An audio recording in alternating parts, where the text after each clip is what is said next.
I'm Jeremy. Welcome to the Training Guy. So, what we're going to talk about today is something that's been on my mind for a while.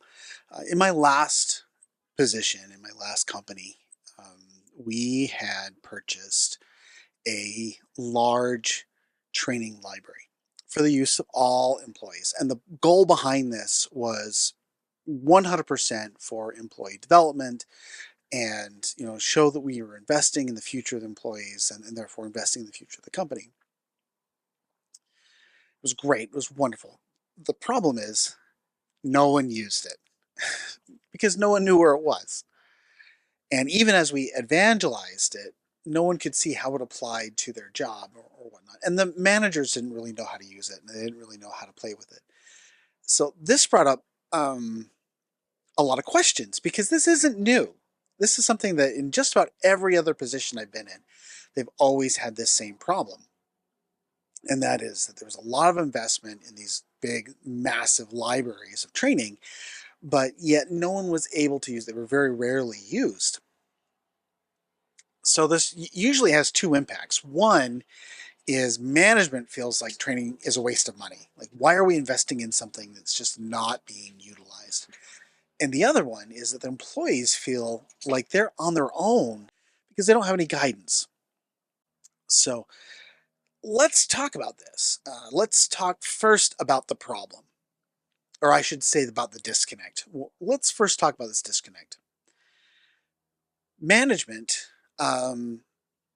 sees things very much in resource utilization, right? So here's a resource that is not being utilized. Why are we paying for something that's not being utilized?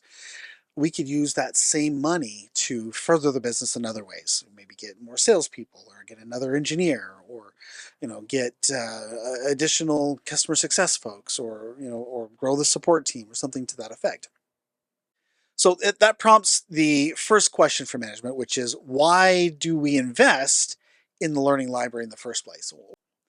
But no one really asks the next question, or I should say, they really don't want to know what the answer is. And that is, why aren't the employees using it? So now we look at it from the employee point of view.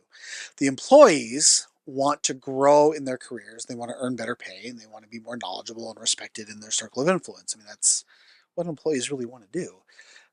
This comes from both experience and from learning.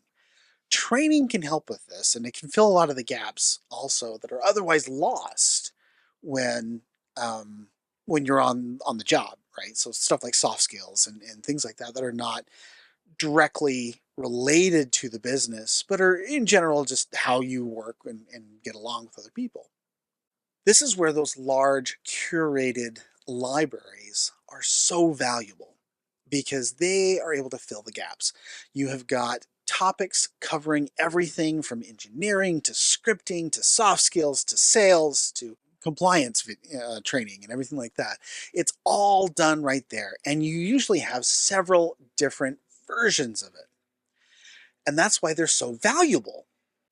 But it's also their curse. You see, there's so much there that it's really tough to get started. And even if you have a general idea, there are 5 or 10 different courses that are covering the same topic. So which one is the right one? Which one should you be using? Employees really need guidance when navigating these large libraries. So ultimately, why aren't the libraries being used? Well, employees don't know that they're there, and or they don't know where to start. So now you can see why it's broken. You've got management that expects a lot and assumes that everyone's going to be self-motivated and they're going to go out there and get going. What they don't understand is that there's direction that is lost. And it's that direction that the employees need. The employees are really gung-ho. They want to move forward. They want to do what they can do, but they don't have the direction.